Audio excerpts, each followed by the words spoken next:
Bom, irmãos, hoje é a terceira aula da nossa série, tá?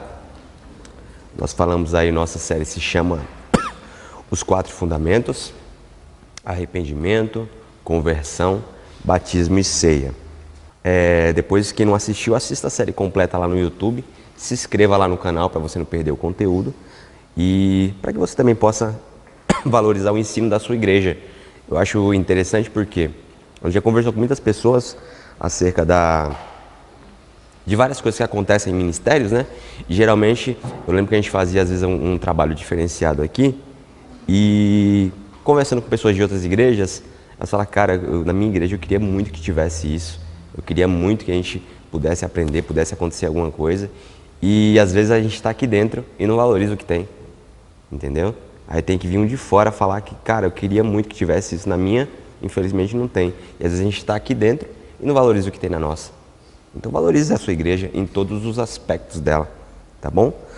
Então hoje a gente vai falar acerca da ceia. É o nosso último fundamento aqui, de uma série que é fundamental principalmente para alguém que está iniciando na fé ou que não teve o embasamento correto, os fundamentos corretos, tá bom? Vamos lá, vamos começar. O que é a ceia do Senhor, como e quando deve ser celebrada e quem pode participar dela, tá? São os nossos argumentos de hoje. Primeiro ponto, ela é uma instituição de Cristo, tá? Já está no telão? Vamos ler o texto que é o texto clássico da ceia. Você sabe de cor e salteado. Eu não abro mais a Bíblia para ler esse texto. Vai ter ceia? Eu sei de cabeça, não sei se vocês sabem, mas é clássico. A gente começa na conversão há muito tempo, vai ler ele. Porque eu recebi do Senhor o que também lhes entreguei. E o Senhor Jesus, na noite em que foi traído, pegou um pão e, tendo dado graças, o partiu e disse: isto é o meu corpo que é dado por vocês. Façam isto em memória de mim. Do mesmo modo, depois da ceia, pegou também o cálice, dizendo: este cálice é a nova aliança no meu sangue. Façam isso todas as vezes que beberem em memória de mim, porque todas as vezes que comerem este pão e beberem o cálice, vocês anunciam a morte do Senhor até que ele venha. Obrigado, querido. Então, observando a expressão façam isso, percebemos que se trata de uma ordem de Jesus, tá? Não é um pedido. O texto está no imperativo. E ainda fica mais evidente quando ele vai fazer o seguinte, ó, o que ele vai falar na sequência. Ele usa a expressão todas as vezes que, mostrando que isso deveria ser, além de uma ordem, deveria ser parte da nossa prática de fé, da nossa vida cristã. Então, todas as vezes é cotidiano, ok? E façam isso é imperativo, é uma ordem, tá bom? Segundo ponto, acerca da ceia, ela é um memorial, tá bom? Lugar algum das escrituras você vai encontrar o pão ou o vinho se tornando literalmente no corpo e no sangue, ok? Na hora que nós partilhamos. Pelo contrário, o próprio Jesus deixa isso muito claro no texto quando você vai fazer, ó, olha o que ele diz lá: fazer isto em memória de mim, tá? Então é um memorial, beleza? A ceia do Senhor é um momento de recordação de tudo que ele fez por nós ao morrer na cruz, a derramar o seu sangue para nossa remissão de pecados, tá bom? Quando nós a celebramos, nós estamos anunciando a morte do Senhor Jesus até que ele volte, ok? Portanto, os elementos são figurativos e não literais, beleza? Próximo ponto, acerca da ceia, que ela é um ritual de aliança. É um ritual de aliança.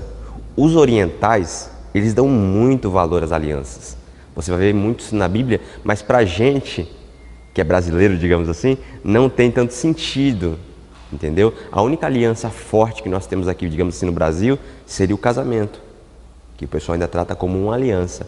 Mas hoje em dia, ainda assim, é muito desvalorizada na sociedade, é muito deturpada, o pessoal chama de quê? De instituição falida. Então, basicamente, a única aliança que a gente tem no Brasil ainda está sendo muito difamada aí fora. Mas, para os orientais, a questão da aliança é muito forte. É muito forte. Eu lembro de um caso que alguém contou uma vez que estava intermediando um negócio entre um brasileiro e um judeu. E era um negócio, tipo assim, multimilionário. Era muita grana que estava envolvida. E aí, na hora que eles fecharam o negócio, o brasileiro, meio cara da farra, né? Chegou e falou, vamos arrumar umas meninas pra gente comemorar esse negócio. Aí o judeu, como assim? Aí ele falou, não. Aí o cara falou, você não é casado? Aí ele falou, sou, mas eu tô em outro país, sei o quê. Aí na hora o judeu levantou, rasgou o contrato e falou, eu não vou fazer um negócio. Se alguém não honrar a aliança que tem com a sua esposa, que é a primaz, quem dirá honrar uma aliança de negócio comigo? Entendeu? Então, para um judeu, a questão da aliança é muito forte. Entendeu? É aquela história da palavra antigamente, que o que valia era a palavra de alguém, não era uma assinatura. Por quê? As pessoas honravam aquilo que prometiam, ok? Então, para os judeus, para o oriental de modo geral, a aliança é muito forte. Quando Jesus instituiu a questão do pão e do vinho, ele sabia exatamente o que estava fazendo. Por quê? Os elementos da ceia. Para os judeus, o pão e o vinho são parte de um ritual de aliança do mais alto nível. Eles representam o quê? Uma aliança de sangue, que para eles é a aliança mais forte que existe.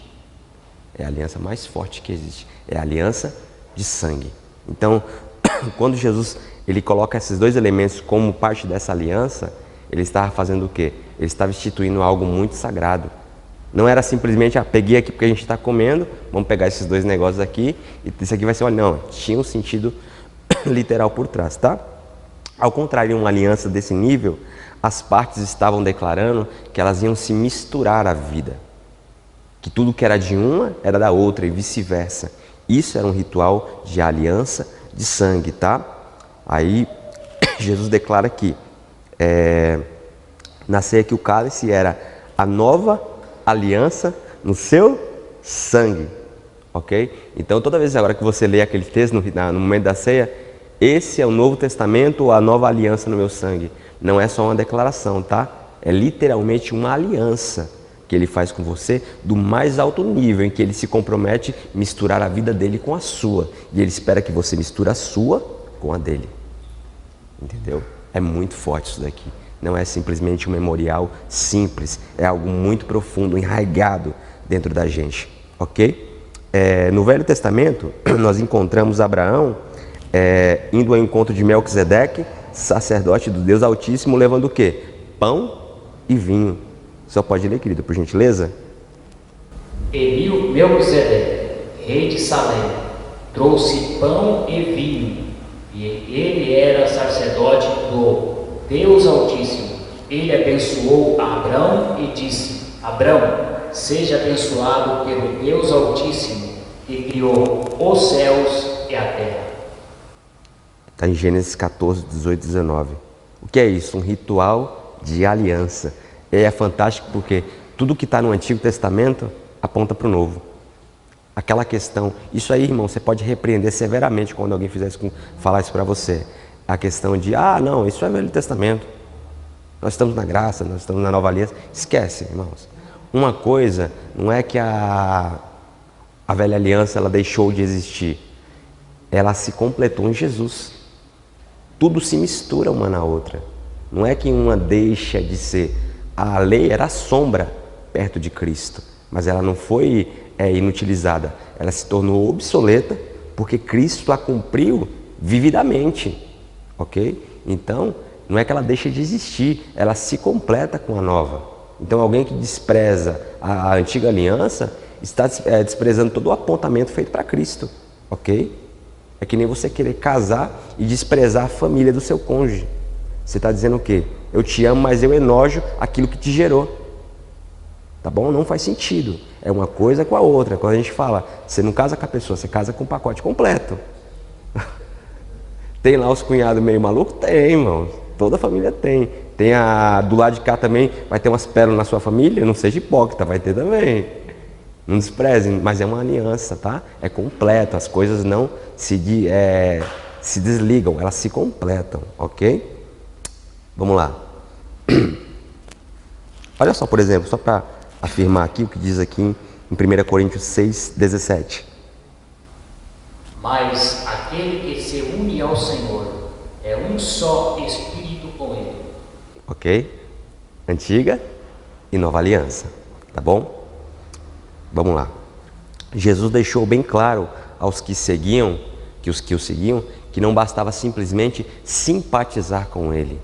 Não bastava simplesmente seguir naquelas operações de milagres. Não, era necessário o quê? Uma aliança, ok? E não só uma aliança simples, uma aliança do mais sagrado nível, uma aliança de sangue, ok? Muitos não compreendem isso, porque não compreendeu o costume da época, mas era esse tipo de aliança. Quando Jesus ele fala acerca disso, é que ele vai falar acerca desse texto, tá? Deixa eu só passar aqui por gentileza. Pronto. João 6, do 53 ao 56. Olha o que diz. Em verdade vos digo, se não comerdes a carne do Filho do Homem e não beberdes o seu sangue, não tendes vida em vós mesmos. Quem comer a minha carne e beber o meu sangue tem a vida eterna, e eu vos ressuscitarei no último dia, pois a minha carne é verdadeiramente comida, e o meu sangue é verdadeiramente bebida. Quem comer a minha carne e beber o meu sangue permanece em mim e eu nele. Tá vendo? Jesus obviamente não falava em comer literalmente um pedaço da sua coxa, do seu braço, tá bom? Era uma linguagem figurativa, mas ela tinha um sentido extremamente profundo. É aí onde ele falava acerca dessa aliança, tá bom? Então tudo está conectado, beleza? Esse texto também não fala diretamente da ceia, mas obviamente os elementos da ceia ficam claros dentro da temática do texto. Então você vai observar que as coisas se convergem, tá bom? Depois você pode anotar as referências certinho para você estudar em casa com mais calma. Mas tudo aqui está conectado, essa aliança ela está conectada ao texto, tá bom? Vamos lá, próximo ponto acerca da ceia, fala acerca do tempo de comunhão. Tempo de comunhão. No tempo apostólico, essas festas eram chamadas de ágapes, ou festas de amor. Anota a sua referência, Judas 1,12. Depois você lê em casa, ele falando acerca disso. Só dando ponto acerca da expressão que eu estou utilizando, beleza? Mas esse era o foco, um dos focos também da ceia. Era uma festa de amor, era um continuar, um perseverar no partir do pão, ok? Então esse tempo de comunhão era extremamente especial, principalmente na igreja primitiva, tá? O que reflete parte do seu propósito, o foco na expressão corpo, tá? Nós encontramos também isso no ensino bíblico da ceia, que se refere à questão da unidade, de comunhão. Quando fala corpo, comunidade, tudo isso tem a ver com a comunhão, tá bom? A mesa é um lugar de comunhão. A maioria das culturas antigas tem essa prática e tem esse costume. E na nossa fé não é diferente. A mesa é tratada como um lugar de comunhão, ok? Vamos lá. Próximo ponto acerca da ceia. É um ato de consequências espirituais, ok? A ceia é um ato de consequências espirituais. Eu vou no final te explicar também a parte prática do texto, mas eu quero focar nesse ponto aqui. Na Epístola de Paulo aos Coríntios fica claro que a ceia do Senhor tem consequências espirituais. Ela será sempre um momento de bênção ou de maldição para aqueles que praticam ela, ok? Vamos passar aqui para o próximo. Pronto. 1 Coríntios 10:16. Pode ler, querido. Porventura, o cálice da bênção que abençoamos não é a comunhão do sangue de Cristo? O pão que partimos não é a comunhão do corpo de Cristo? Ok. Observe o termo cálice da bênção. Ele não é figurado, ele é real. A ceia do Senhor, ela traz bênçãos espirituais sobre aquelas que a praticam. Outro termo empregado nesse versículo, que revela algo muito importante, é comunhão. Quando ceamos, nós partilhamos o princípio da comunhão, não só com a igreja, mas também com Cristo, com o seu corpo e com o seu sangue. O que isso significa? Quando Jesus ele derrama o seu sangue para remir os nossos pecados e nós comungamos com o sangue de Cristo, nós temos também todos os benefícios que ele deixou para a gente. Nós ativamos esse tipo de... é como se fosse um poder algo muito extraordinário que transpõe a nossa vida, ok? Ele nos dá acesso, por exemplo, à purificação que o sangue dele nos traz, e nos traz também o que? A proteção, uma cobertura, uma armadura contra o diabo e as suas hostes. O sangue de Jesus nos cobre. Eu lembro de um testemunho muito fantástico, eu não sei se foi aqui ou foi em outro lugar que eu ouvi, mas você deve ter escutado também por aí. Eu lembro que tem um caso bem interessante, eu não sei se é recente ou antigo, mas que a menina lá, uma jovem, né? A família dela viajou, parece que ela tinha prova da faculdade, alguma coisa do tipo, ela não foi com a família, ficou em casa sozinha, estudando e tal, família cristã. E aí na hora que ela foi dormir, ela trancou a casa e foi pro seu quarto dormir. E aí no meio da noite, eu acho que foi o pastor dele que contou, não foi? Eu olhei pro senhor, agora eu lembrei. E aí ele, no meio da noite, disse que assaltantes entraram na casa dela. E ela escuta o barulho e ela começa a clamar pelo sangue de Cristo. E aí na hora que eles entram no quarto dela, eles se apavoram, começam a gritar e saem desesperados. E aí quando eles saem, a polícia parece que estava passando, pega os caras, não é isso? E eles começam a falar, não foi a gente, não foi a gente, não foi a gente o quê? A gente entrou em tal casa e tem uma menina lá na cama ensanguentada.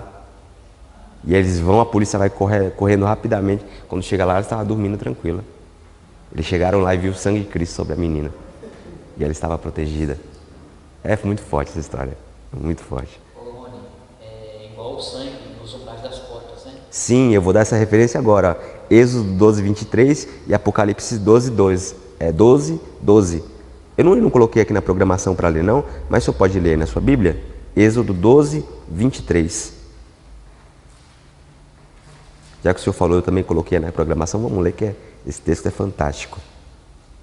Êxodo 12, 23. 12, 23 de Êxodo. Quando o Senhor passar para ferir os egípcios, verá o sangue na verga da porta e em ambas as ombreiras, e passará aquela porta, e não deixará o destruidor entrar em vossas casas para vos ferir. É isso, irmãos. É o sangue de Cristo nos umbrais da tua porta, na tua vida, na tua casa. É fantástico. A proteção e a guarnição que o sangue nos dá, quando nós comungamos, não só com o corpo de Cristo, que é a sua igreja na terra, mas com o próprio Cristo, esse sangue está sobre nós. Então são as bênçãos espirituais da ceia, ok? E depois você anota também aí Apocalipse 12, 12, que é uma referência também, mas a gente não vai ler não, tá? Vamos lá. O que significa também ter comunhão com o corpo? Jesus, ele foi moído, ele tomou sobre si as nossas dores e as carregou, as levou sobre si, as nossas enfermidades, para que nós fôssemos sarados. Depois você anota a referência também, Isaías 53, do 4 ao 5, tá? Que é essa referência aqui desse texto. Ou seja, a obra redentora de Cristo também no momento da ceia nos dá acesso ao quê? Em relação a bênçãos espirituais. A cura, irmãos, de enfermidades, a cura da alma, a cura do corpo, a cura da mente. Então é um momento extremamente propício para essas manifestações. É onde a graça de Deus está derramada sobre a nossa vida em todos os aspectos. Então, se falando ainda acerca das bênçãos espirituais da ceia, é um momento extremamente propício para a cura, porque o sangue está sendo derramado e o sangue lava pecados, iniquidades e também enfermidades. Ok?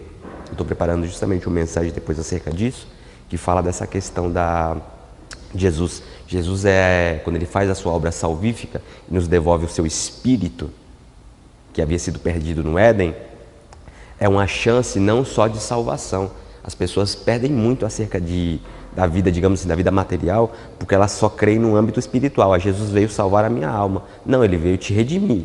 E quando Adão cai, Adão não cai simplesmente na questão da alma, da presença de Deus. Ele cai como ser humano, então ele cai financeiramente, ele cai emocionalmente, ele cai sexualmente, ele cai em todos os aspectos. Ou seja, toda a sua visão de vida vai ser o quê? Deturpada. Ele não vai, e quando Jesus vem para redimir, ele não veio para redimir simplesmente salvar a tua alma, ele veio redimir a tua vida como um todo. Então fazer parte dessa compreensão, ele não quer simplesmente salvar você, ele quer salvar você que você tenha um bom casamento, ele quer salvar você e ele quer que suas finanças estejam em dia, ele quer salvar você e quer que sua vida toda reflita essa salvação, ok? É como se fosse um download, a salvação seria ali os 10%, mas Paulo falou o quê? desenvolvam a sua salvação. Então não é só salvar e ponto, salvou minha alma, vou sentar no banquinho de igreja e ficar aqui esperando ele voltar. Não, irmãos. Tem muito mais. Por isso que a gente falou na outra aula. Quanto mais você se desenvolver, mais Cristo vai poder fazer por você e fazer através de você. Mas também cabe a nós o quê? As pessoas entendem isso muito errado. É muito errado. Por quê? Elas, por exemplo, acerca de milagres, sejam no campo, vamos supor, da saúde, ou nas áreas espirituais, ou na área financeira, por exemplo.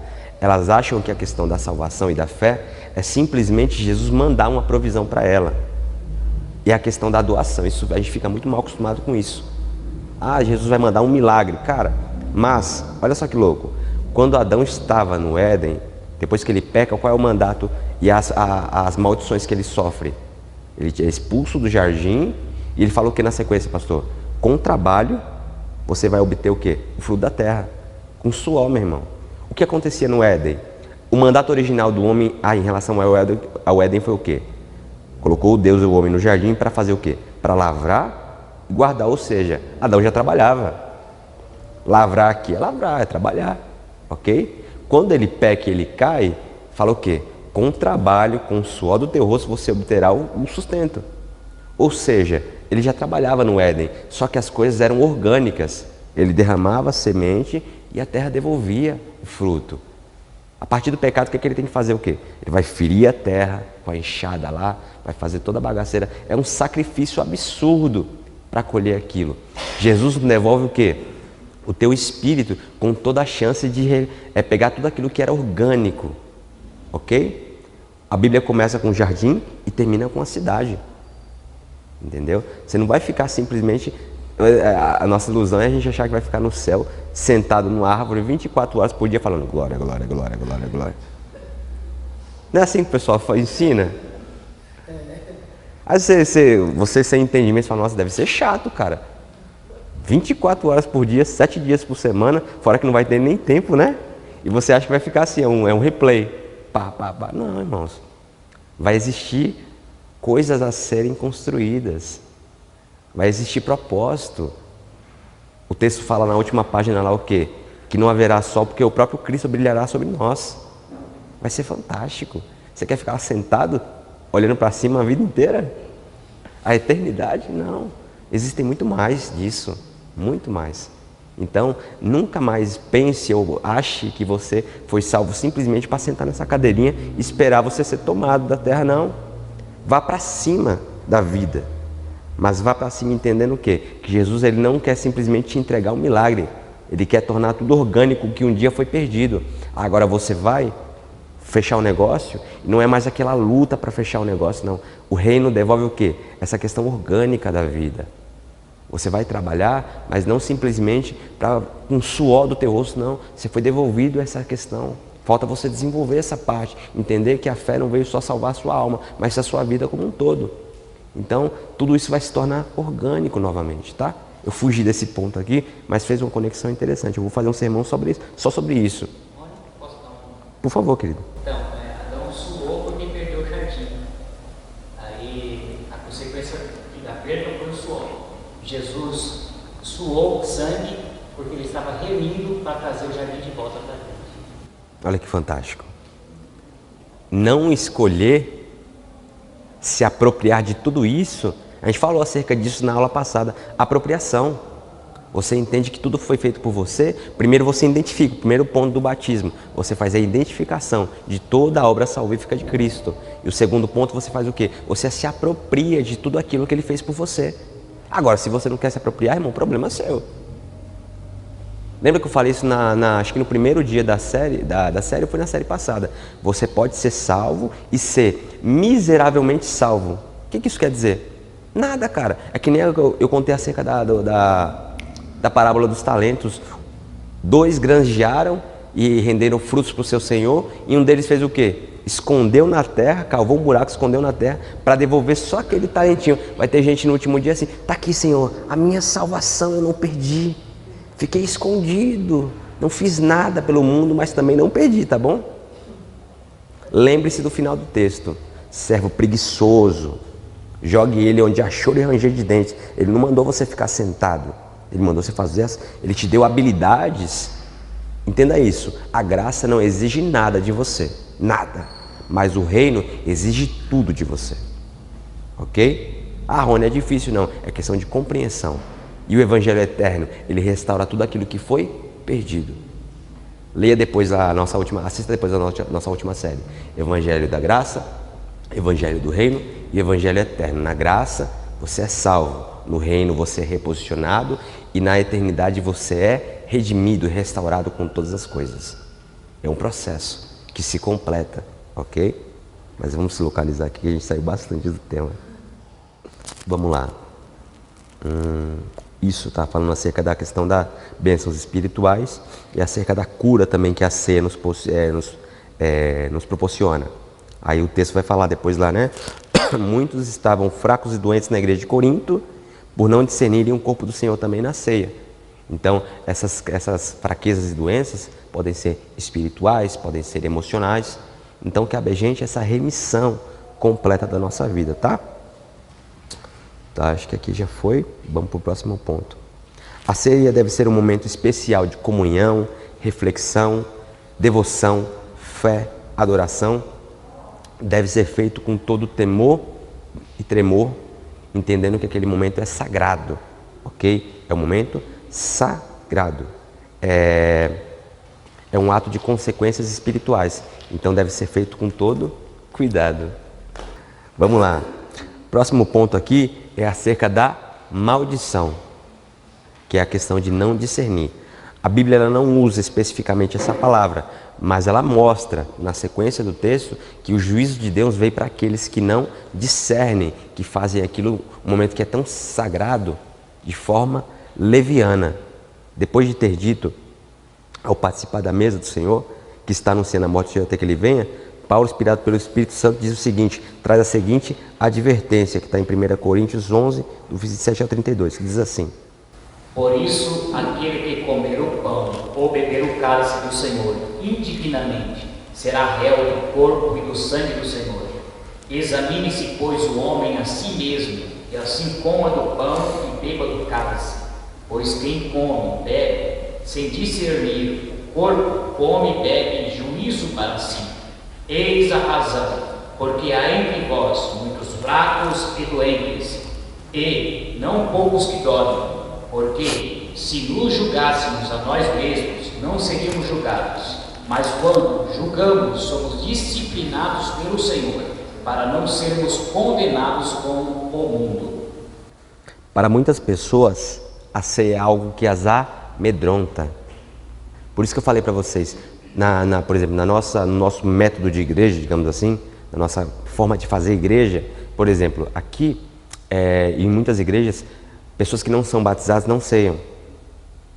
E tem muita gente que não se batiza, que nem eu falei na aula passada, por conta disso. É como se ela não quisesse um relacionamento mais profundo com Jesus. Ah, eu não vou participar porque aqui eu estou tranquilo. Aqui eu não tenho um relacionamento mais, que nem eu falei para vocês. É a pessoa que está noiva e por ela não ser casada, ela fala assim, eu não vou casar agora, mas quando eu casar vai ser tudo certinho. Mas enquanto eu estou noivo, enquanto eu estou namorando, eu tenho um relacionamento, mas não é lá aquelas coisas. Eu posso dar uma escorregada aqui, uma escorregada ali, mas eu sou só noivo, sou só namorado. Não casei, mas quando eu casar, e aquele negócio da ilusão do futuro que não existe, sabe? Quando eu casar, é aquele negócio, a pessoa, eu tenho muito esse negócio comigo, eu não dou muito mole quando a pessoa vê com essas conversas. Tipo assim, Rony, eu tenho meu carro velho, mas quando eu tiver meu carro novo eu vou cuidar. Para, irmãos. Conversa fiada. A pessoa, não, eu não arrumo meu quarto, mas quando tiver minha casa eu vou arrumar. Você não arruma um quarto, você vai arrumar uma casa. Você não lava o seu carro velhinho, vai lavar o novo. Você não valoriza uma bicicleta, vai valorizar um carro. Não, irmão, é uma questão de perspectiva. Eu gosto daquela frase que o pessoal fala muito, agradece que cresce. Entendeu? Agora, quando você não valoriza o que você tem, como é que você vai valorizar o que vai chegar? Você fica só na ilusão de futuro. Não valorizo isso aqui, mas quando tiver algo assim, grandioso, eu vou valorizar. Aí quando você chegar naquele, se você chegar naquele bem maravilhoso, naquele que você almejou, você vai falar, é legal, mas eu queria algo maior. E você nunca está satisfeito. E existe a ambição saudável, existe a ganância também. A ambição saudável você deve ter, que é a questão de você não se satisfazer simplesmente com o pouco. Eu tenho isso aqui, é ser grato por tudo que você tem, mas almejar algo melhor. São coisas distintas, tá? Então tem esses pontos, tome muito cuidado com isso. Aí a pessoa, tipo assim, ela se amedronta com a ceia, ela diz que converte, mas ela não dá os próximos passos. Converteu, qual é o próximo passo? Batismo. Depois, qual é o próximo passo? Ceia. Não existe tempo para isso, são passos. É só questão de você sair de um e entrar para o outro. Não é você chegou aqui no primeiro, que nem eu falei, acerca de desenvolver a salvação. Você converteu, mas você nunca batizou.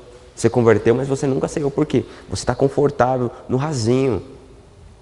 Jesus te chama para nadar em águas profundas, onde o pé não dá, você tem que ir na braçada. E você quer ficar só na piscina infantil. Ok? Eu gosto muito da frase, a igreja brasileira é grande como o oceano e rasa como uma piscina de criança. É a realidade, é só o que explica, meu irmão, os números que a gente tem. 60, quase 80 milhões de evangélicos no país e repercussão social zero. O país só piora ao invés de melhorar com um número tão expressivo. É uma vergonha para a gente, de modo geral. Mas eu dou graças a Deus que você está aqui nessa manhã, mostrando que você se comprometeu não só com o evangelho raso, mas se você quer se aprofundar, porque você sabe que se você se aprofundar, a sua vida não vai ser mais a mesma. As coisas vão mudar, por quê? Quando o seu interior muda, tudo lá fora vai mudar. Agora, querer uma casa bonita, esteticamente sem alicerce, é só esperar ela cair. Na verdade, eu vejo assim que o povo brasileiro ele gosta mais de movimento, né? Gosta mais de revelação, gosta de buscar ensinamento, consagração, são poucos. Por quê? Porque é estético. No movimento, há a divulgação, há a questão do cartaz, há todo aquele lobby envolvido que gera aquele engajamento, sabe? Mas quando a gente fala, por exemplo, de escola, eu resolvi gravar, mesmo trabalhando com isso, esses dias, por quê? Porque eu entendi que é relevante para atingir pessoas. Mas não é uma questão de estética nem nada disso, entendeu? É só porque dá muito trabalho, meu irmão. Eu já tenho minha vida que é muito corrida. Mas é uma questão de querer abençoar pessoas. É a gente se esforçar não pela gente, mas se esforçar para que... esses dias eu ouvi uma frase, me tocou muito. Eu falei, cara, eu vou fazer isso aqui uma metodologia de vida. O cara disse o seguinte, cara, descubra o que você tem que fazer e faça todos os dias. E muito bem feito. E é o que eu tenho tentado fazer. Todo dia fazer o meu melhor. Já sei o que eu tenho que fazer, vou fazer todos os dias. Mas não vou simplesmente o fazer. Vou fazer muito bem feito. Na medida do possível. Vou trabalhar, vou organizar meu tempo, vou achar tempo. Ah, Rony, eu não tenho tempo. Faça seu tempo, irmãos. Sabe o que eu comecei a fazer de uns tempinhos para cá? Fabricar tempo a mais. Como assim, Rony? Se eu acordava às 7, 8 horas, vou acordar às 5, às 4. Eu acordei 4h30 hoje, para terminar de preparar o ensino. Acordei 4h30 ontem para poder trabalhar, para ter tempo hoje de preparar o ensino, de terminar de preparar. Porque durante a semana eu comecei, mas não teve tempo de terminá-lo. O que é isso? Tempo extra. Se às 8 horas não está dando, meu irmão, faça mais 2, faça mais 3. Ah, Rony, eu não tenho tempo de estudar a Bíblia. Acorde de meia hora antes de trabalhar, 1 hora antes, e aí estude. Ah, eu não tenho tempo para fazer algo. O culto de ontem foi maravilhoso, foi, mas é um complemento, precisa, você tem que estar aqui na escola bíblica aprendendo, né, e também tem que estar no culto, eu posso também, eu acho que é um pacote completo, né, para o estudante, porque tem pessoas que querem estar no movimento, mas também precisa vir para o culto, senão não adianta você rodar, sair no roda e não ter, tipo, a palavra, o ensinamento bíblico, fundamento, né. Eu falei, casa sem fundamento, casa esteticamente bonita, não dura, meu irmão. Entendeu? Eu lembro quando meu pai comprou a casa que ele tem hoje, a gente começou a mexer para a gente trabalhar na casa ali para começar a construir, e tinha as vigas nas paredes. Ele falou, cara, aqui tem coluna. É só meter a laje e começar a construir. Ah, mas vamos furar uma dessas vigas só para ter certeza. E o pedreiro começou a furar. Quando ele furou, não tinha sapata. Só tinha viga na parede. E aconteceu com um dos nossos vizinhos lá, eu acho que foi a mesma situação, ou não sei se o cara não viu, ou decidiu ir em frente sem fazer a conta correta, que ele fez a laje e tal, fez um sobrado, 2 andares e tudo. Passou-se os anos, a casa começou a afundar. Ele teve que derrubar a casa de baixo todinha para reforçar a casa. Você imagina, a casa com acabamento fino, ter que derrubar inteira para fazer sapata, que era o comecinho da obra. Então esse é o ponto. Quando você não começa pelo lugar certo, a chance de você cair e ter que recomeçar é muito grande, ok? Por isso que a gente fala, a questão da decisão, por exemplo. Ah, Rony, eu me converti há 20 anos, quantas vezes você se desviou? Nenhuma. Por quê? Porque eu me converti. Eu não tive um flerte com Jesus. A vida foi difícil algumas vezes? Foi. Paulo escreve naquele naufrágio que ele sofreu, nós nos desesperamos da vida. Ou seja, eles perderam a esperança de viver, eles acharam que ele ia morrer. Ficaram dias ali no breu, no meio do mar, perdido, no naufrágio. Paulo fala, desesperamos da vida. Entendeu? Então a vida às vezes vai ficar muito difícil, mas a sua fé não tem nada a ver com isso. Nos esfriamos às vezes? Claro, a gente é ser humano, os fatores externos acabam afetando a gente, mas a sua fé, o seu fundamento, por mais que tudo externo esteja difícil, tem que estar alicerçado em Jesus, ok? Por exemplo, um exemplo prático para a gente fechar esse ponto e ir para o próximo. Prático. Quantas pessoas se convertem em congressos? Quantas dessas pessoas permanecem depois do congresso?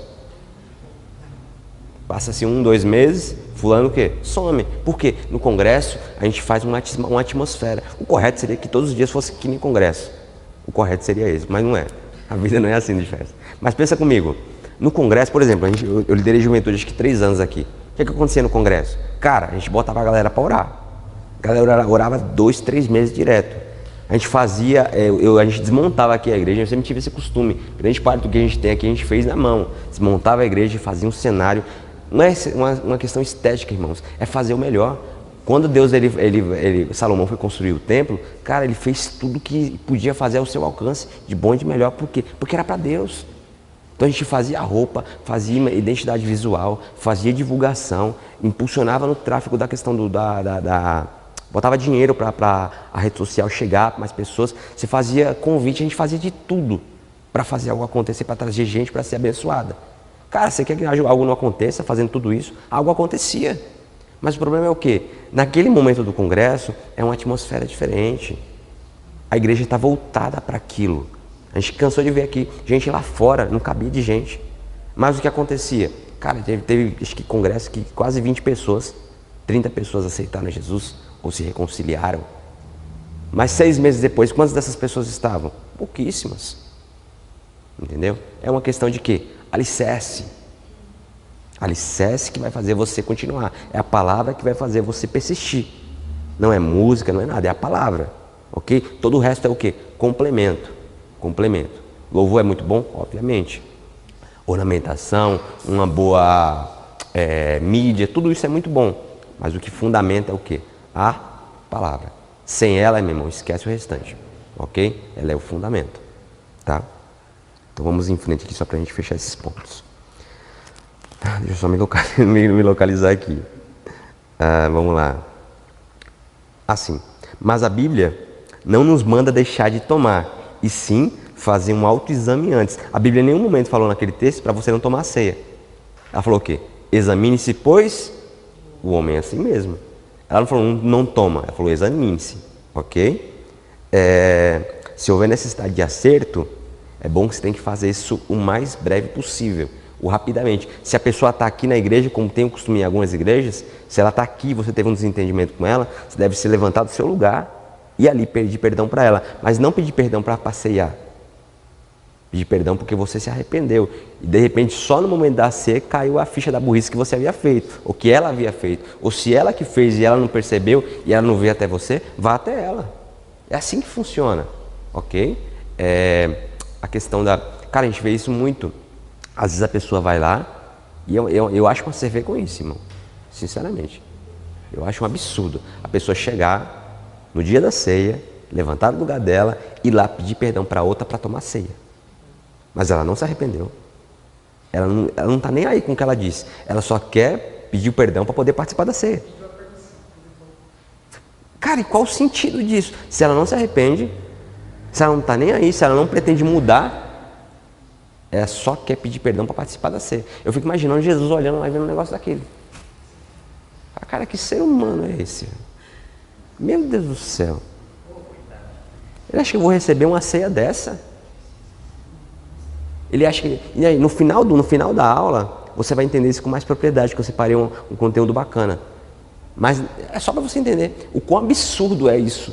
Se essa é a sua situação, e se você não tem condições de pedir para ela perdão de verdade, se ajoelha aí, cara, chore, e peça a Deus e ao Espírito Santo que conduza o seu coração para o lugar do verdadeiro arrependimento, para que você possa primeiro se arrepender de verdade. Não pegue aquele copinho e aquele pedacinho de pão porque você não quer ficar chato para você, ou porque simplesmente você quer tomar ceia, não.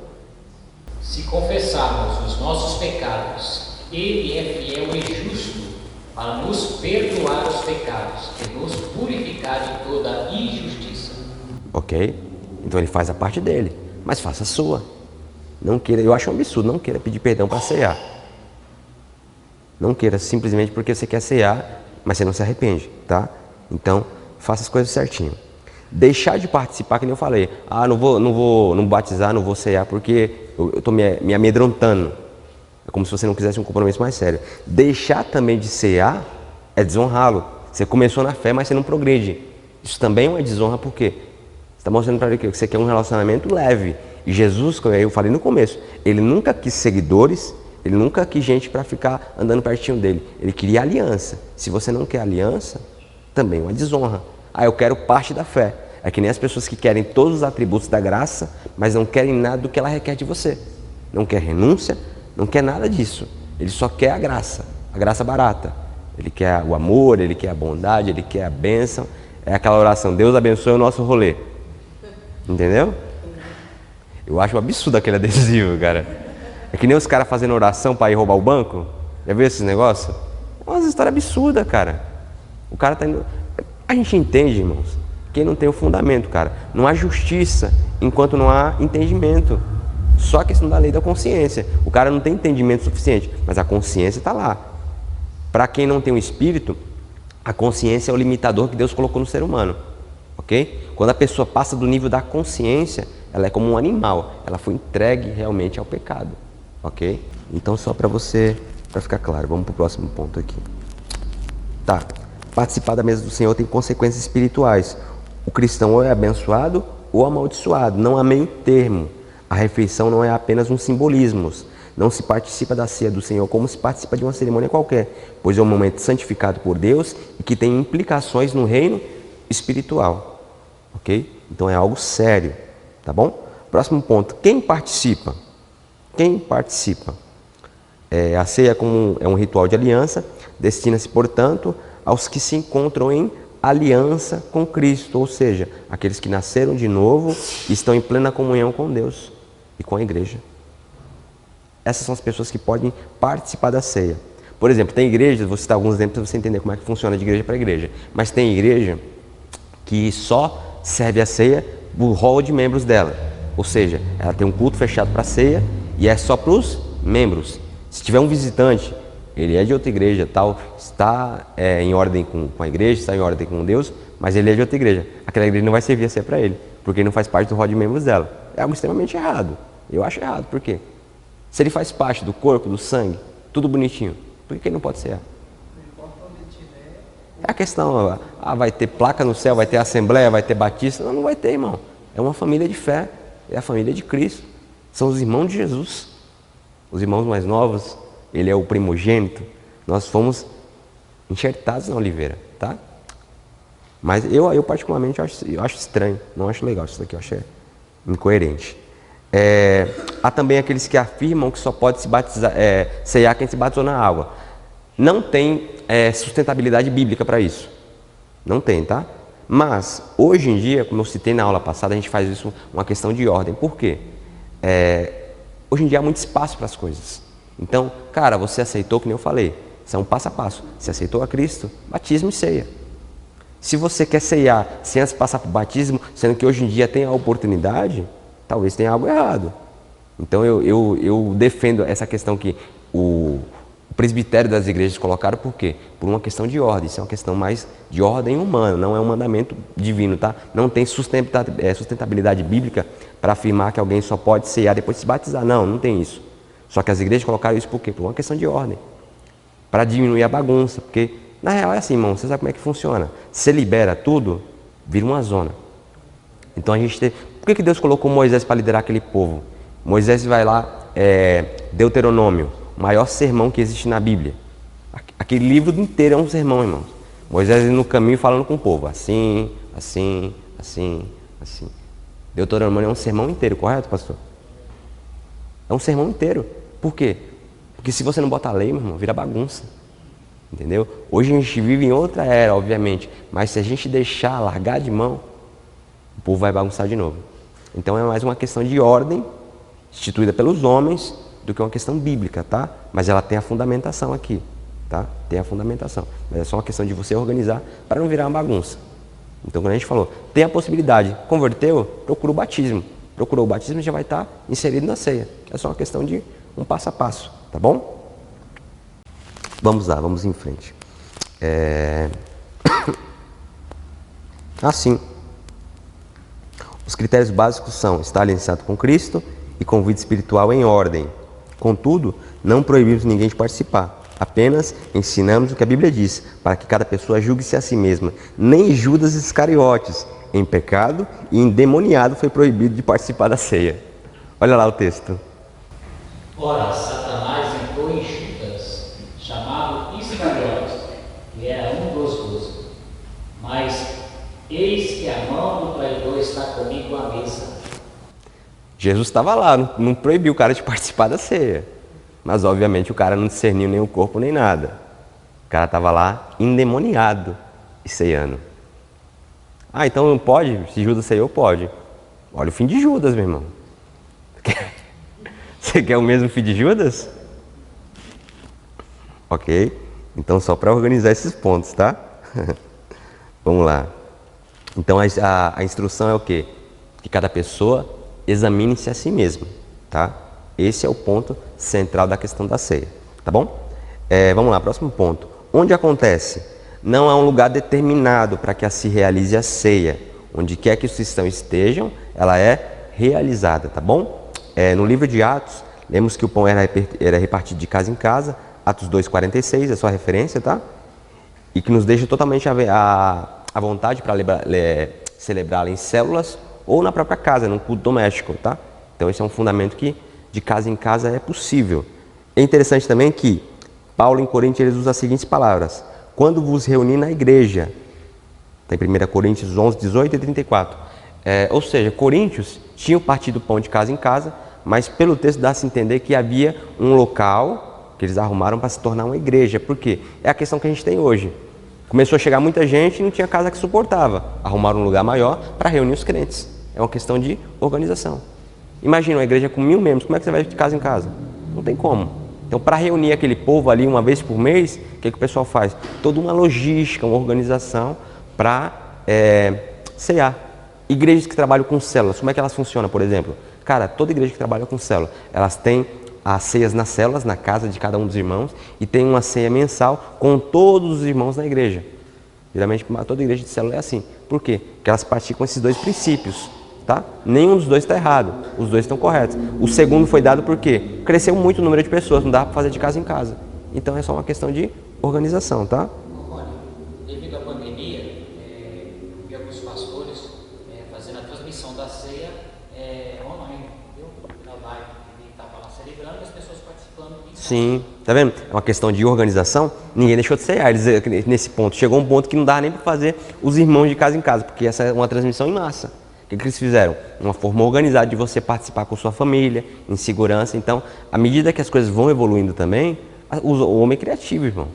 Não usar sua criatividade é não usar aquilo que Deus te deu. Então, cara, não vamos cear porque está todo mundo longe? Não. Arrumaram uma forma de fazer a ceia.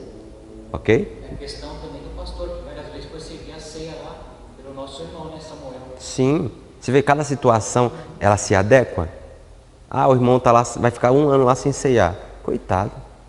Não, a pessoa vai lá, se dispõe aí até lá, e aí são várias situações e cada uma a gente vai fazendo as adequações. Obviamente tudo biblicamente embasado, tá? Mas não é aquele manualzinho aqui, sabe? Só pode ser aqui. Se o irmão estiver no hospital não pode vir aqui, ele que fique sem ceia. Não. Que comunhão é essa, tá? Então basicamente funciona dessa forma, tá? Vamos lá, próximo ponto. Quando acontece? Entendemos que não há uma data definida, tá? Nem para celebração em casa, nem na igreja. Olha lá o que diz o texto. Deixa eu ver se passa aqui. Fazei isto todas as vezes que beberdes em memória de mim. Ok? Então, não há data. Toda vez que você está num grupo de irmãos, vocês vão comer, vocês podem cear. Ok? Vocês podem cear. Estando reunidos na igreja ou de casa em casa, depois que os critérios aqui foram atendidos, tá? A comunhão, a a plenitude, está todo mundo em ordem com as pessoas e com a sua vida espiritual, tá bom? Então não há uma data específica, a gente, como eu falei, a gente faz hoje no templo de forma organizada, uma vez por mês para reunir todo mundo, cada correria, cada um leva a sua vida. Como eu citei semana passada, eu conheço igrejas que fazem ceia todo domingo é ceia. Ou tem uns que fazem todo culto as pessoas ceiam. Aí eu falei que não há espaço para o cara ficar em pecado. Não dá brecha, por quê? O pessoal, como é que eu falei isso na aula passada, como é que o pessoal faz? Passa o mês inteiro uma vida de bagaceira, fazendo e acontecendo. Aí chega na semana da ceia, o que ele faz? Preciso me consertar que essa semana tem ceia. A cara de pau absurda, né? Eu falei também disso aí. Uma semana, um ano inteiro aquela bagaceira absurda. Aí no mês da ceia se transforma. Eu falei, a sorte é que se Jesus voltar no meio da ceia, né? Vê se ele volta em dezembro lá. Dezembro e janeiro, né? Porque tem gente que ora, Jesus, você não pode voltar nem em dezembro nem em janeiro, porque é o meu mês de férias.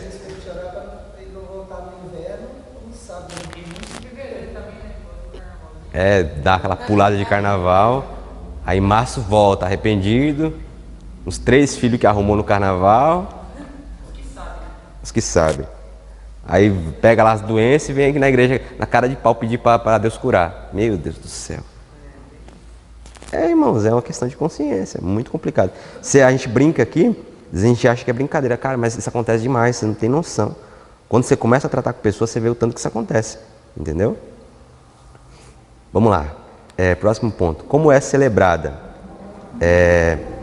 No templo ela é celebrada pelo presbitério. Normalmente quem serve é os diáconos, os pastores, os obreiros da igreja. Isso é uma forma organizada de fazer, tá bom? Não é também um mandamento ali específico, mas temos o texto que embasam, por exemplo, da igreja primitiva, quando eles estavam deixando a palavra para servir as mesas. E falaram, não é lícito que a gente faça isso, deixar a palavra, então ele coloca pessoas que estão ali à disposição da igreja, do corpo, para ajudar. Isso também se aplica à ceia, tá?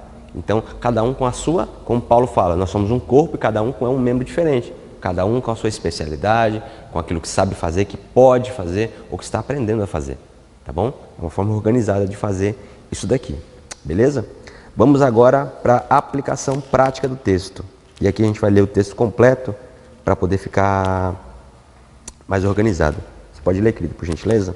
Mas visto que agora prescrevo, não posso elogiá-los, porque vocês se reúnem não para melhor, e sim para pior. Porque antes de tudo, estou informado de que quando se reúnem na igreja, existem divisões entre vocês. E eu, em parte, acredito que isto é verdade, e é até necessário que haja partidos entre vocês, para que também os aprovados se tornem conhecidos entre vocês. Quando, pois, se reúnem no mesmo lugar, não é a ceia do Senhor que vocês comem? Porque quando comem, cada um toma antecipadamente a sua própria ceia, e enquanto um fica com fome, outro fica embriagado. Será que vocês não têm casas onde pode comer e beber? Ou menosprezam a igreja de Deus e envergonham os que nada têm? Que posso dizer a vocês? Devo elogiá-los? Nisto certamente não posso elogiá-los, porque eu recebi do Senhor o que também lhes entreguei. E o Senhor Jesus, na noite em que foi traído, pegou um pão e, tendo dado graças, o partiu e disse: isto é o meu corpo que é dado por vocês. Façam isto em memória de mim. Do mesmo modo, depois da ceia, pegou também o cálice, dizendo: este cálice é a nova aliança no meu sangue. Façam isto todas as vezes que beberem em memória de mim, porque todas as vezes que comerem este pão e beberem o cálice, vocês anunciam a morte do Senhor até que ele venha. Por isso, aquele que comer o pão ou beber o cálice do Senhor indignamente será réu do corpo e do sangue do Senhor. Que cada um examine a si mesmo e assim coma do pão e beba do cálice. Pois quem come e bebe sem discernir o corpo, come e bebe juízo para si. É por isso que há entre vocês muitos fracos e doentes, e não poucos que dormem. Porque se julgássemos a nós mesmos, não seríamos julgados. Mas quando julgamos, somos disciplinados pelo Senhor, para não sermos condenados com o mundo. Assim, meus irmãos, quando vocês se reúnem para comer, esperem uns pelos outros. Se alguém tem fome, que coma em casa, a fim de que vocês não se reúnam para juízo. Quanto às demais coisas, eu as ordenarei quando for aí. Ok. Bom, vamos lá. Essa aqui é uma aplicação prática desse texto aqui no seu contexto, tá? A ceia do Senhor, costumeiramente como nós fazemos, ela tem sido utilizada pelas pessoas como um momento de avaliação. Estou em pecado ou não estou em pecado? Não é assim quando o pessoal vem para a igreja? Deixa eu ver se hoje eu posso cear. Vamos ver se eu estou em pecado, se eu estou santo, se eu não estou. É assim que a gente faz. Caso se admita ou não, mas é assim que a gente faz. Paulo, quando ele escreve aos Coríntios, ele diz que a gente estava se reunindo não para melhor, mas para pior. É essa a expressão exata que ele usa. E ele continua dizendo que a ceia de vocês, não a ceia do Senhor, estava sendo utilizada para isso. A sua ceia, não a ceia do Senhor, está sendo utilizada para isso, tá? Naquele momento histórico, a igreja primitiva, a ceia era uma maneira, como eu falei no instante, acerca de continuar a comunhão, perseverar no partir do pão e perseverar na fé. Era um tempo de comunhão, a ceia era esse momento, ela era utilizada para isso, era um complemento. Vamos aproveitar essa ceia aqui, vamos se reunir para comer, para quê? Para a gente continuar. Por isso que a gente cultua hoje em dia, é uma forma de você perseverar na fé. Imagina cada um ficasse na sua casa e uma vez por ano a gente se reunisse. Cara, muita gente ia se perder, por quê? Tem gente que está aqui todo dia, mesmo assim é difícil. Imagina uma vez por ano só, uma vez a cada 10 anos, sabe? Então, era uma maneira de perseverar na fé. Por isso que a gente congrega, por isso que a gente se reúne, por isso que a gente fala, cara, ande com pessoas que são da mesma fé. Por quê? Você precisa de gente para persistir na fé. Se você for sozinho, você cai. Ok? Então, para isso que é bom você estar congregado, em comunhão com os irmãos. A ceia é para isso. Então, aquele momento era para isso. Só que Paulo adverte, cara, vocês estão se reunindo para pior e não para melhor. Essa é a expressão que ele usa. A ceia de vocês e não a ceia do Senhor. Essa é a expressão que ele vai utilizar. Olha que interessante. Além dessa questão do tempo de comunhão, era um momento extremamente propício para o propósito da igreja. Por quê? Olha só que interessante. Quando eles se reuniam na igreja, existiam pessoas de várias classes sociais, por exemplo. E aí, famílias abastadas, famílias que tinham muito recurso, podiam trazer muito mais coisas. Famílias que tinham menos também traziam, mas também haviam se convertido pessoas que não tinham nada, que passavam fome. E aí, o que era o momento da ceia? Cara, todo mundo vai reunir e todo mundo agora vai ter que comer. Olha que maravilhoso, na teoria. De acordo com Paulo, não era a prática dos coríntios. O que ele vai dizer? Cada um antecipadamente toma a sua própria ceia, não discernindo o corpo do Senhor. E no final ele recomenda, por isso tem que esperar um pelo outro. Olha que interessante. Era um memorial, mas além disso, era um momento de compartilhar o pão literalmente com os seus irmãos, principalmente com os que não tinham. Entendeu? Olha que interessante aqui. Nós sempre entendemos que o momento da ceia, comer o pão e beber o cálice, era um momento de graça dispensado sobre nós, como eu falei no início, as bênçãos espirituais. Mas não era simplesmente isso. Olha o que Paulo diz, e é clássico, porque eu recebi do Senhor o que também vos ensinei, que o Senhor Jesus, na noite que foi traído, pegou um pão e, tendo dado graças, o partiu e disse, isso é meu corpo, que é dado por vocês. Façam isso em memória de mim. Fazer isso o quê? Comer? Não. Partir. Eu gosto de uma frase que o cara fala que é muito engraçada. Ele fala assim, Jesus, o homem que nunca comeu um pão inteiro. Qual era a prática dele? Ele partia o pão. Ele partia o pão. Ok? Olha que louco, isso aqui é fantástico. Só quem conhece a história vai entender. Lembra quando Jesus ressuscita, que ele encontra os discípulos no caminho de Emaús? Eles caminham com o cara o dia inteiro. Jesus caminha com eles o dia todo. E aí quando eles estão chegando no vilarejo que eles iam ficar, Jesus faz que ia passar direto. Ele falou, tá tarde, é perigoso, fica com a gente, vamos cear. E aí ele se assenta para cear, e na hora que Jesus parte o pão, ele dá graças e parte o pão, o que o texto fala? E seus olhos foram abertos. Eles só reconheceram que era Jesus porque todo mundo ia pegar, ia comer o pão e se viria com o resto. Jesus não, ele foi lá, deu graças e partiu. E nessa hora eles reconheceram Jesus. E nessa hora Jesus aparece e eles voltam correndo dizendo que ele havia ressuscitado. Por quê? Jesus é o homem que nunca comeu um pão inteiro. Essa era a prática, ok? Então, o que Paulo está falando? Fazer isso, fazer o quê? Comer? Não, partir. Partir. O grande mistério da ceia não é simplesmente comer, mas é partir. Paulo deixa isso muito claro no texto. Comer anuncia a morte, mas partir anuncia que ele continua vivo. Isso aqui é fantástico. Comer você anuncia que ele morreu. Está representando tudo aquilo que ele sofreu, mas partir significa que ele ainda está vivo. E por isso nós congregamos, e por isso nós dividimos, e por isso nós expressamos essa nova vida que habita em nós. Isso aqui é fantástico, cara. Você não consegue perceber isso aqui? É muito fantástico no texto.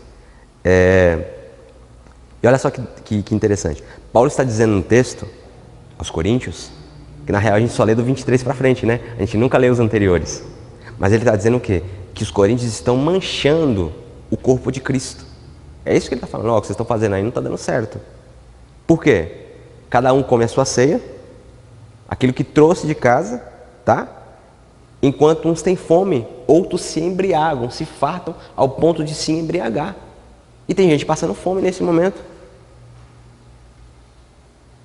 E como diz o texto, envergonhando ou menosprezando aqueles que não têm. Você vê que é absurdo você pensar nisso, cara. Tem gente aqui se embriagando, rolando no chão de tanto comer. Tem gente do outro lado aqui da sala passando fome.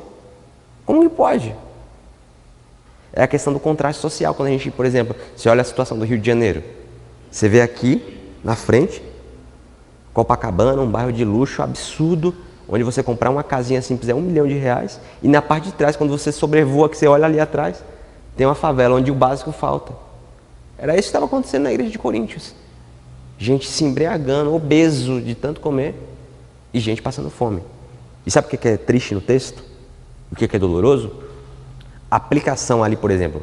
Por isso, há entre vós muitos fracos, doentes e muitos que dormem. Esse dormir, irmão, não é simplesmente espiritual. A palavra dormir que Paulo usa aqui tem o mesmo sentido de quando ele fala em outro texto dos irmãos que já dormiram ou que haviam sido mortos já, que já tinham morrido após a morte de Cristo, a ressurreição de Cristo, e estavam esperando no Senhor. Ele usa a mesma palavra, a mesma aplicação. Ou seja, teve gente que morreu de fome nos primórdios da igreja primitiva. Teve gente que morreu de fome, que era algo recorrente na época. E teve gente que estava se embriagando no vinho e se fartando de comer. Por quê? Por não discernir o corpo do Senhor. Tá? O não discernir o corpo nesse contexto não era analisar se eu tinha pecado ou não, porque olha só que louco, a gente pega, olha a nossa cara de pau. Todo mês, durante muitos anos, a gente vai cear e a gente chega na porta da igreja e fala, tenho pecado ou não tenho? Posso cear ou não posso? E o que você está dizendo para a igreja todos esses meses? Eu não tenho pecado. Estou mentindo? Não. Olha lá, lê, pastor, por favor. Se dissermos que não temos pecado nenhum, a nós mesmos enganamos, e a verdade não está em nós. Todos nós temos pecados, irmãos. Nós estamos sendo santificados, mas todos nós temos pecado. Tá? Então, entrar pelaquela porta não é dizer que você é merecedor, não. É você examinar a si mesmo, tá? Mas no contexto aqui original do texto, o que é não discernir o corpo do Senhor? Você olhar para as suas necessidades, para as suas prioridades, para a sua vida em particular e falar assim, tá tudo bem, vou ceiar. Não. O discernir aqui é olhar para o lado e ver se seu irmão está com fome. Tá? Obviamente, no nosso contexto, existem situações e situações. A fome, às vezes, dependendo do contexto, não é tão presente. Não a fome de morrer como naquele contexto. Existe fome sim, existe necessidade. Mas aqui não se fala só disso. necessidade espiritual, necessidade emocional, necessidade física. Então, o que o pastor estava falando no início é justamente isso. O irmão ali está padecendo, cara. E, por exemplo, nessa situação que ele contou acerca dessa questão aqui de socorrer um irmão que está precisando pagar uma conta. Cara, você ceiar, sabendo daquela situação, podendo ajudar aquela situação, talvez com pouco, mas podendo com alguma coisa. Naquele momento, isso aqui é não discernir o corpo do Senhor. Ah, o irmão está precisando, mas até podia ajudar com um pouquinho, mas não, e você ceiar. Você está sendo culpado do corpo e do sangue, de acordo com Paulo aqui no texto. Tá? A aplicação é clara. Olha só que louco, quando a gente vai cear, o que a gente faz? Come, bebe, ajoelha e fecha o olho. Não é assim? O correto seria, de acordo com Paulo, é o quê? Cara, ceia, beba o cálice como pão de olho aberto. Olhe para o lado. Deu 360. Está tudo certo? Então sei. Não está tudo certo? A necessidade no corpo de Cristo? E você pode ser o agente de cura para aquela necessidade? E se você não fizer, você está sendo culpado do corpo e do sangue. O não discernir aqui não é simplesmente tem um pecado ou não. O não discernir aqui é o quê? Você olhar simplesmente para a sua vida, para as suas necessidades e falar, dane-se o próximo. E vou comer e beber porque está tudo certo comigo. E o restante que fique aí. Ok? Então, o sentido prático do texto naquele momento era isso. Por causa disso, há entre vós muitos fracos, doentes e muitos que dormem. E não poucos que dormem, que ele fala, né? Por quê? Porque vocês não estão discernindo. Tem gente aqui se embriagando, saindo daqui carregado de tanto comer. Tem gente do outro lado da sala que não conseguiu nem pegar um pedacinho do pão. Tá? Isso aqui era o contexto original do texto. Então, a ceia para nós tem consequências espirituais? Tem. Mas nunca mais ceie em paz. Abra seus olhos, olhe a igreja. Se você sabe de uma situação, se você não pode, fale com alguém que pode. De repente, o irmão não quer se expor, por exemplo, para a igreja. Você tem mais acesso ao pastor. Pastor fulano de tal está passando necessidade. Ele é muito orgulhoso para poder pedir ajuda. Mas ele precisa. Então chegue nele. Entendeu? Se o pastor chegar lá, se não falar nada, vai dizer que foi Deus que mandou. Você foi o agente de envio ali. Nossa, pastor, Deus mandou você não sabe, não falei com ninguém. Mal sabe do vizinho fofoqueiro que ele tem, mas graças a Deus, pelo aquele vizinho fofoqueiro. Senão, coitado, estava lá ainda no sofrimento. Mas é isso, irmãos. A aula de hoje foi essa. Espero que ceia possa ter ficado muito claro para vocês. Todas as repercussões espirituais e sociais e físicas e práticas, tá? Nunca mais você vai cear em paz. Quando você for fechar o olho, você vai lembrar, peraí, deixa eu dar uma olhada aqui em volta, ver se está tudo em ordem. O meu irmão não está ceando, deixa eu ver o que ele precisa. Ô irmão, por que você não ceou? Ou tem alguma coisa com o seu irmão, pelo amor de Deus, não toque naquele cálice nem no corpo. Seria o básico, não toque naquele ali. Ou não vá pedir perdão para ele na hora da ceia para ceiar, não. Se você tiver arrependimento sincero, peça. Se não, vá para casa, chore, busque arrependimento de verdade, e depois você volte e fale com ele. E se foi ele que fez contra você e o cara não quer admitir, não é ser superior, é ser como Jesus. Libere. Cara, pessoas às vezes não têm maturidade, mas sabe o que é louco? É a questão da culpa ou daquele veneno ali específico, ele só mata quem está sendo consumindo. A raiva, por exemplo, o ódio, o ressentimento. A pessoa que talvez fez não está nem aí para você. E você está lá, sendo embebido naquele veneno, sofrendo com um negócio que a pessoa não está nem aí para você. E você está lá se mordendo de raiva, de rancor. Então nunca mais, não. Libere perdão. Ah, Rony, o que ele fez aí, tipo assim, é passiva de muita coisa. Cara, é ele Deus. E tenha certeza, ninguém, meu irmão, que faz coisa, que prejudica os outros, que faz coisa errada nessa vida, passa batido. Se não aqui, é na eternidade. Se não aqui, é no juízo final. Mas cada um vai ser responsabilizado por aquilo. Não há coadjuvantes. Todos nós somos protagonistas da nossa vida diante de Jesus e da sua obra. Ah, Rony, eu escolhi ser coadjuvante. Deixei as pessoas tomarem decisões e sair do foco da minha vida. o problema é seu. Se você deixou as pessoas tomarem a sua vida ou definirem a sua vida, ainda assim você vai ser culpado disso. A omissão também é uma ação, você lembra disso? A omissão também é uma ação. Amém? Vamos levantar, vamos orar. Deus possa abençoá-los. Domingo que vem, na verdade eu não vou dar prosseguimento ainda em outra série. Eu queria ter com vocês um bate-papo. Vamos fazer uma mesa redonda aqui com todo mundo para a gente conversar acerca da série. E assim a gente poder, de repente, na aula eu não estou fazendo várias interrupções, e aí tem algum ponto que não fica claro, ou alguma coisa que não ficou, que você queria compartilhar e não pôde por causa da fluidez da série. Então, domingo que vem é a oportunidade para isso. Eu não vou gravar, a gente vai só sentar aqui, bater um papo acerca da série, tá? Então, se você fez anotações, traga suas anotações. Se você tem pergunta, traga suas perguntas. Se tem alguma revelação de Deus para você, algo que Deus falou contigo durante a série, traga também, compartilhe com a gente, para que todos nós possamos ser abençoados.